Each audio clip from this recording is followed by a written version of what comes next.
Hello दोस्तों, मां आहियां रज़ाक मसण। अॼु जेको मां तव्हांखे हींअर वेढ़ियल सड़ियल नज़र अचां थो, उन जी जेका वजह आहे उहा इहा आहे त जीअं अॼु मां निंड मूं घर में उथियुसि त ॿाहिरि ख़बर पई त हद खां वधीक जेका आहे उहा बर्फ़बारी आहे। ऐं बर्फ़बारी सफ़ा असांजी गाॾियुनि खे ॿाहिरि ढके छॾियो आहे। ऐं बर्फ़बारी जा जेके ॿाहिरि जा मंज़र आहिनि उहे छा आहिनि त अचो त मां तव्हांखे ॿाहिरि जा मंज़र ॾेखारियां थो। ॿाहिरि बर्फ़ जेका आहे उहा असांजी ख़ासि तौर ते हिन पीटरब्रो में, ओंटारियो सूबे में केतिरी जेका आहे उहा बर्फ़बारी पए थी पई ऐं कीअं माण्हू जेका आहे हिते पंहिंजो ज़िंदगीअ जो सिस्टम हलाइनि था।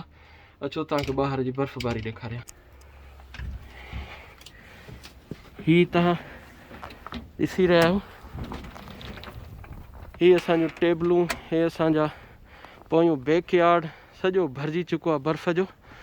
ऐं हीअ बर्फ़ जा पहाड़ सुबुह सां सवेरे असांजे गैराज जे साम्हूं। हीअ जेका मुंहिंजी गाॾी आहे उहा हिते सफ़ा मुकमल तौर ते ढकिजी वई आहे। हाणे मूंखे रस्तो नज़र नथो अचे त मां पंहिंजी गाॾीअ खे कीअं जेको आहे सो साफ़ु कयां।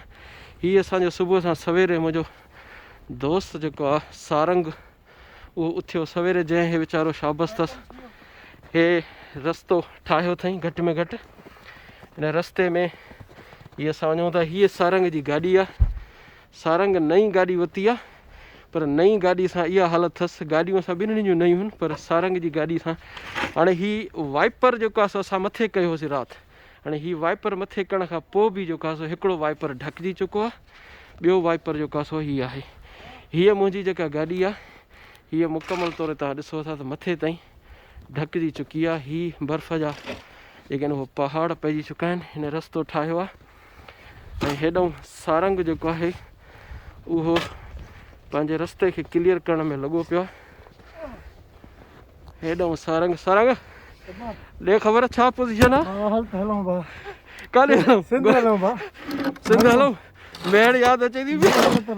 मेड़ हलंदे, दादू हलंदे? मेड़ ॾे ख़बर, मेड़ भली कैनेडा भलो।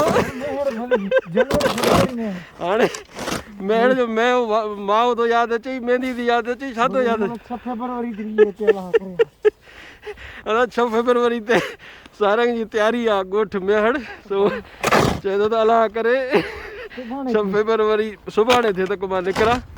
सो बहरहाल हीअ सॼो जेको तव्हां मंज़र ॾिसो पिया, हीअ सारंग पंहिंजी जेका सो हो कल्चरली लिबास में थकिजी पियो आहे। ऐं हे असांजो घर जेको आहे सो मुकमल तौर ते ढकिजी वियो आहे। हेॾो वण, हीअ गाॾी आहे सारंग जी जेका आहे, ॾिसो कोशिशि त कई थी साफ़ु कई अथई, पर ईअं सफ़ा ईअं तबाह थी वई अथसि गाॾी। नई गाॾी हिन सिविक वरिती आहे, त आॾो वारी बि सफ़ा असांजी ब्रांड न्यू आहे। इहे सभु गाॾियूं जेके आहिनि उहे हींअर बर्फ़ में ढकिजी चुकियूं आहिनि। मां तव्हांखे थोरो ॿाहिरि निकिरी हीअ रोड तव्हांखे ॾेखारियां थो। हीअ तव्हां ॾिसो, हे पहाड़नि जा पहाड़ नज़र था अचनि तव्हांखे बर्फ़ जा। सो हेॾे ॾिसो, हीअ सॼा जेके आहिनि बर्फ़ पहाड़ लॻा पिया आहिनि। हीअ घर, हीअ सभु मुकमल तौर ते ढकिजी चुका आहिनि। हीअ घरनि जा मंज़र, हीअ वणनि जा मंज़र, हीअ असांजो घर, हीअ असांजी घिटी, हे असांजो जेको आड़े ओड़े जा मंज़र।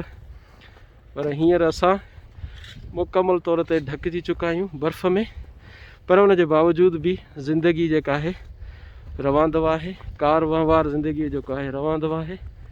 ऐं माण्हू पंहिंजे घरनि खां ॿाहिरि अॼु जेको आहे सो घटि पिया निकिरनि।